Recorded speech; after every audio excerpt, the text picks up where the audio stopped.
কাকা একবারে নিয়ে আসেন।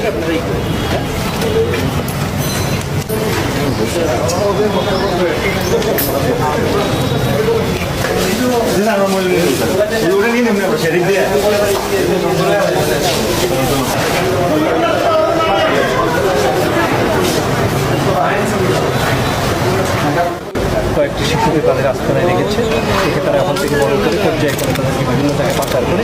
এই তথ্য জানার পর আমরা তথ্য যাচাই করার জন্য সেখানে যাই। যাওয়ার জিজ্ঞাসাবাদে আমরা বুঝতে পারি যে শিশুগুলো যে তথ্যগুলো দিচ্ছে, যে তার মহিলা বলতেছে যে তার ভাইয়ের ছেলে, ভাই ঢাকাতে থাকে। পরবর্তীতে বাবার জিজ্ঞাসাবাদের এক পর্যায়ে বলে যে না, আমার আমার এক বড় ভাই ছিল, তার ঠিকানা বল জানি না, গৌরব তার ছেলে।